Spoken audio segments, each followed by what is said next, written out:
Linear dan kuadrat itu maksudnya linear dengan kuadrat digabungkan. Karena namanya sistem. Kalau sistem itu berarti terdiri dari satu unsur atau lebih, berarti bisa 2, bisa 3 gitu. Paham ya? Kalau kemarin itu hanya linear tok, linear sudah kita bahas. Di sini linear itu nomor 1, 2, 3 ini linear kan? Ngerti nggak? Sudah dibahas, nggak usah kita bahas lagi. Sekarang nomor 4. Nomor 4 ini yang kuadrat. Nah, nanti linear dan kuadrat itu maksudnya linear dengan kuadrat digabungkan berarti seperti kalau nomor 4 ini hanya kuadrat tok ya. Kalau nomor yang linear kuadrat digabung itu berarti seperti nomor mana? Belum ada ini, di sini belum ada. Oke, nanti mungkin akan muncul. Ya, berarti sekarang bagaimana kita menggambar persamaan kuadrat dulu. Bagaimana gambarnya baru nanti pertidaksamaan, ya. Atau fungsi kuadrat dulu digambar, baru nanti pertidaksamaan kuadrat. Nah, cara gambar fungsi kuadrat itu mana ini? Mulai dari sini. Ini ada puncak. Kalau fungsi kuadrat itu sudah dipelajari di SMP kelas berapa? 3 ya? SMP lalu kelas 3 ya? Atau? Saya lupa Ustadz kelas berapa. Tapi pernah belajar ya? Kalau yang diskriminasi yang B pangkat 2 itu pernah Ustadz. Yang ini. Ya. Oke, jadi saya ulang lagi. Cara menggambar fungsi kuadrat itu adalah ini. Ini anggap aja soalnya sama dengan ya. Y sama dengan, bukan lebih besar. Jadi yang lebih besar saya ganti sama dengan dulu. Ini. Yang lebih besar saya ganti sama dengan. Jadi Y sama dengan dulu.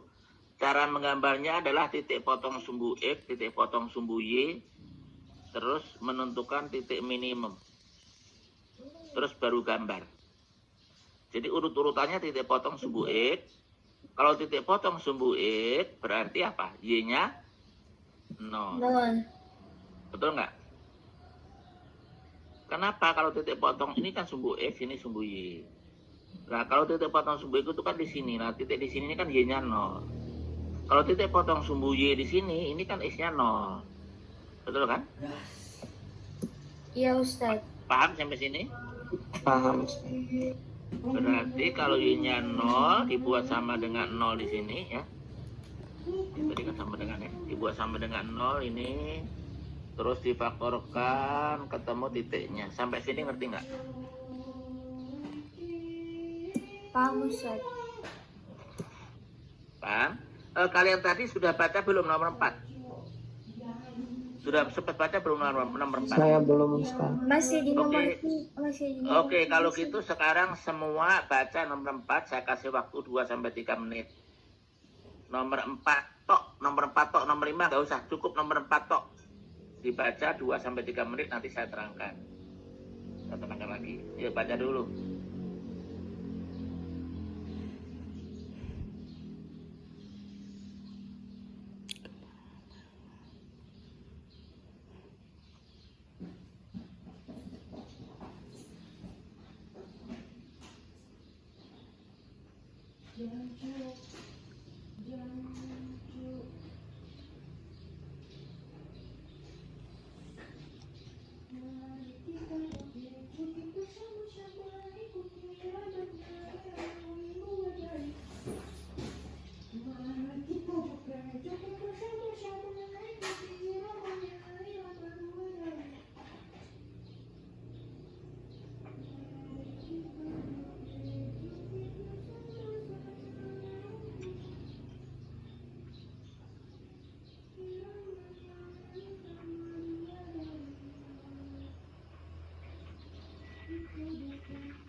Oke, sudah? Sudah? Rafiq sudah? Saya masih sementara Ustaz. menentukan titik minimum fungsi. Oke, lanjutkan dulu. Lanjutkan dulu membacanya.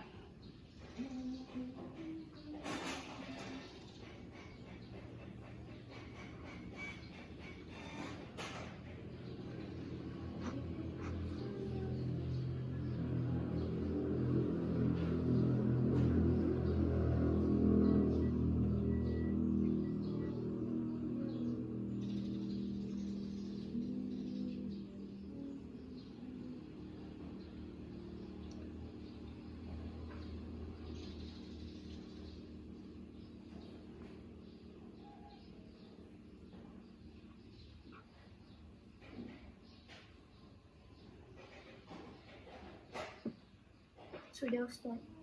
Sudah? Saya sudah Ustaz. Yang lain sudah semua?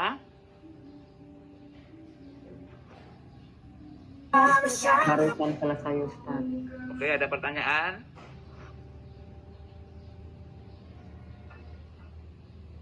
Ada pertanyaan? Afwan Ustaz. Ya. Yang di bagian menentukan titik minimum fungsi Y, X, Oke. yang di bagian 3, itu kan Oke. hasilnya adalah 4, min 4 kan Ustaz. Ya. Kenapa pas di bagian 4, 4-nya itu tidak ada, cuman hanya ada min 4 yang dipakai. Kan di situ hanya ada yang dibagi di bagian 1, 2 sama 6 itu ada. Nah, yang di bagian Y juga itu ada Ada manfaatnya. ada 12 dan ada 12 kan Ustadz. Ya. Nah, yang di bagian 3 ini kan ada 4 sama min 4. Itu kenapa hanya min 4 saja yang dipakai Ustadz? Oke, tinggal nambahin aja, no. Nah, gini kan maksudnya. Oh, baik Ustadz. Kan di antara 2 sampai 6 kan tengah-tengahnya 4. Oh iya Ustadz. Soalnya tidak ada angkanya jadi saya sudah Iya. bingung. Tinggal nambahin aja. 2 dengan 6 itu tengah-tengahnya 4. Jadi di situ. Di sini berarti 4, min 4 kan titik puncaknya. Oke, perhatikan yuk. Titik potong sumbu X tadi sudah ya, sudah ngerti sampai sini ya. Sudah Ustaz. Sudah Ustadz. Sekarang titik potong sumbu Y itu kan X-nya 0 kan?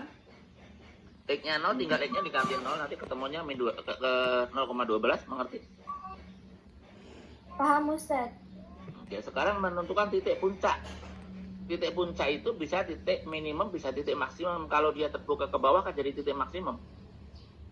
Betul nggak?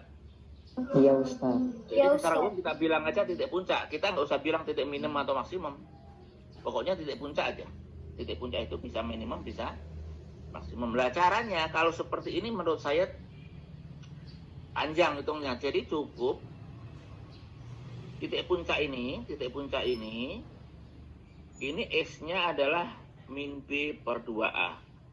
Nah, sama dengan ini min B per 2A itu X-nya. Jadi dihitung min B per 2A, berarti berapa? Min B, B-nya berapa sih? Min 8. Min Min 8. dari min 8 per 2 kali 1. 2 kali 1, berarti 8 per 2 sama dengan 4 ya?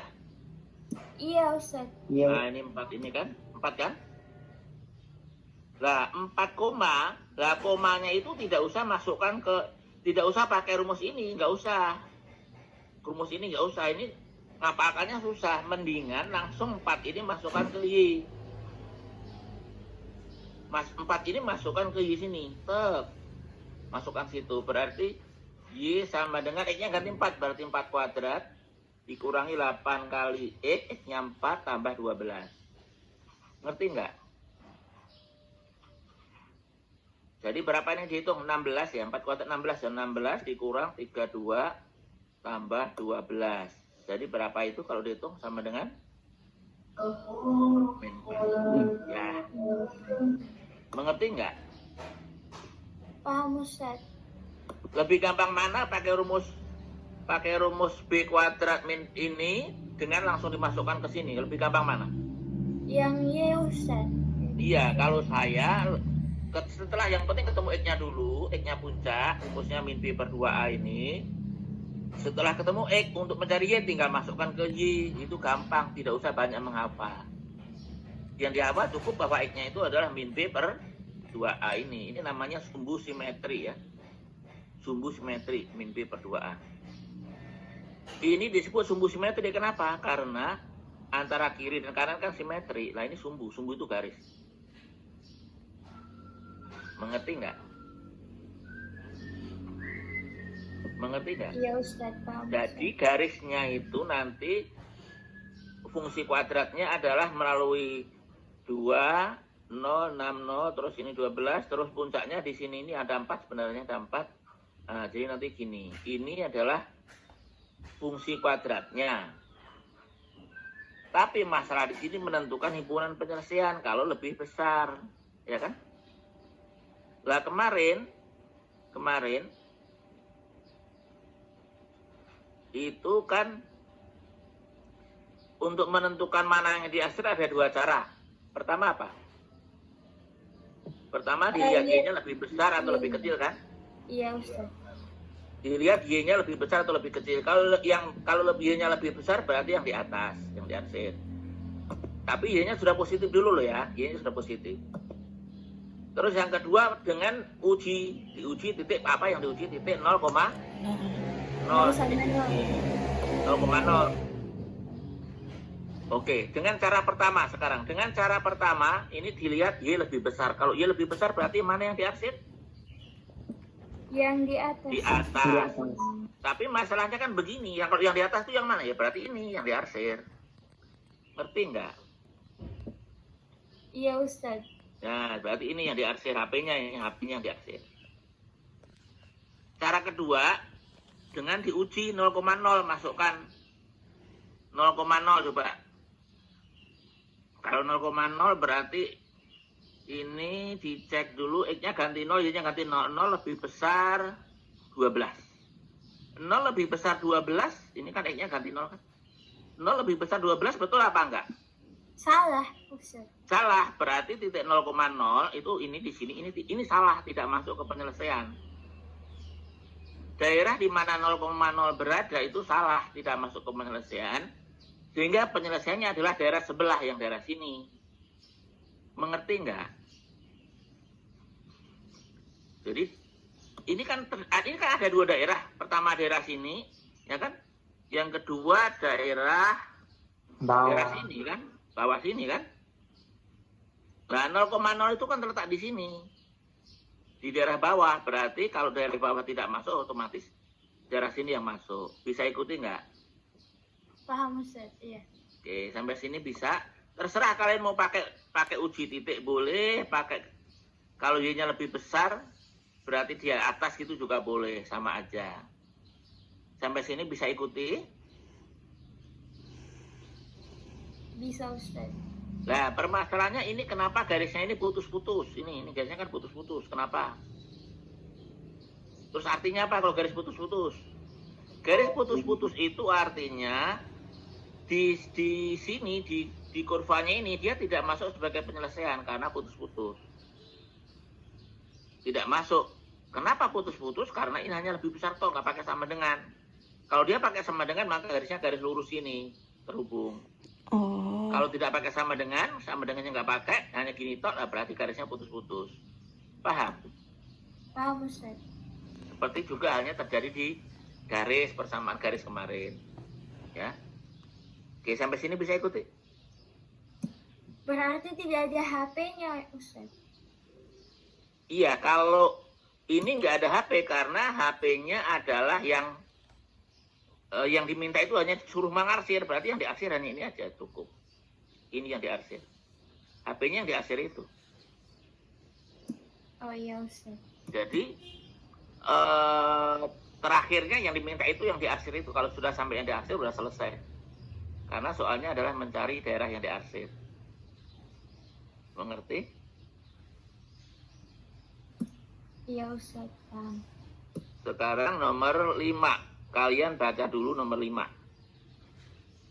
Saya kasih waktu 3-5 menit. Caranya sama nomor 5. Kalau tadi lebih besar ya, tadi lebih besar, sekarang diganti lebih kecil, gitu aja. Oke, sekarang nomor 5. Baca dulu.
Sudah nomor 5? Ada pertanyaan? Ustadz, kenapa yang di hasilnya itu yang di luar, Ustadz, bukan yang di dalam? Kan lebih kecil. Oh iya ya. Oh iya. Oke, titik potong sumbu X berarti Y-nya 0. Y-nya 0 dibuat sama dengan 0, ketemunya ini, ngerti nggak? Iya, Ustadz. Titik potong sumbu Y berarti X-nya 0. X-nya 0 ketemunya ini, mengerti? Iya, Ustadz. Oke, sekarang titik minimum. Titik minimum yang dicari hanya min B per 2A saja. Berarti min B per 2A, min dari B, ini B-nya. Jadi ketemunya ini 2. Mengerti 2?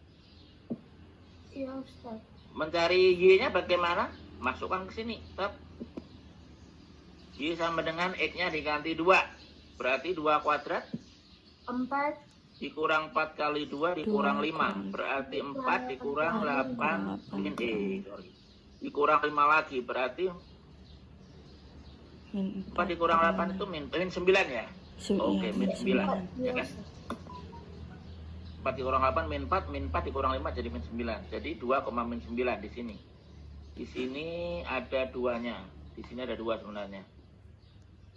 Mengerti? Terus digambar. Gambarnya adalah tadi min 1, 5, terus ini nanti gini gambarnya. Oke. Sampai menggambar mengerti? Paham, Ustadz. Sampai menggambar sudah bisa. Terus apa? Setelah sampai gambar apa? Diarsir. Sudah, Ustadz. Nah, ini kan belum ada yang diarsir. Kan ujung-ujungnya itu kan kita mencari yang diarsir daerah mana gitu kan? Oh Iya, iya, Ustadz. Ustadz. Jadi nanti permasalahannya kita mencari yang diarsir yang mana? Karena Y-nya lebih kecil di sini, Y-nya lebih kecil berarti yang diarsir di atas atau bawah? Di bawah. Bawah, berarti di sini di bawah. Banyak grafik. Bisa ikuti nggak? Bisa Ustaz. Bisa, Ustadz. Oke. Bisa. Sekarang nomor 6. Nomor 6, tapi kalian membacanya dari nomor ini ya. Dari sini membacanya. Ya. Dibaca dari situ, terus nomor 6. Yuk, ini baca dulu nih. Baca dulu sini. Ini baca dulu.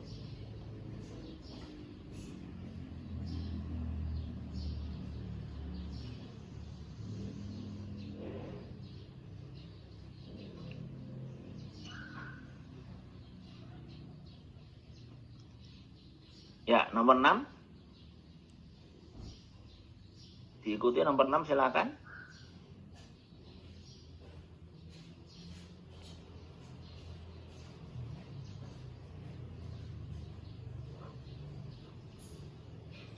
Nomor 6 ini ada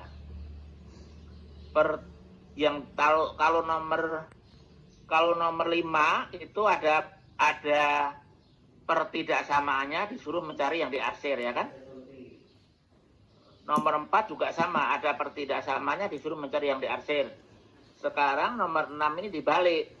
Gambarnya ada, disuruh mencari pertidaksamaan. Ngerti nggak? Dibalik. Gambarnya ada, disuruh mencari apa? Pertidaksamaan. Pertidaksamaannya. Gambarnya ada. Oke, silakan.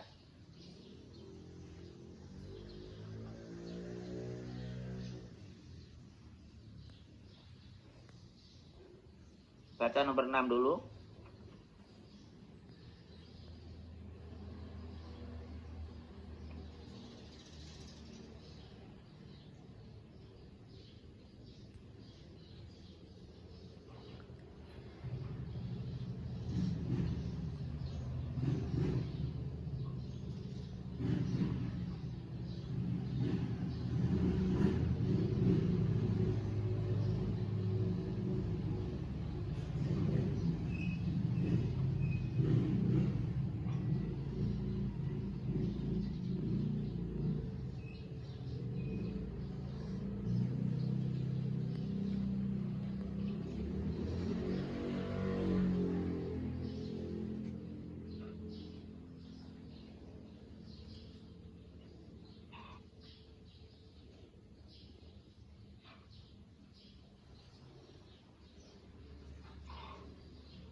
Oke, bisa ikuti nomor 6?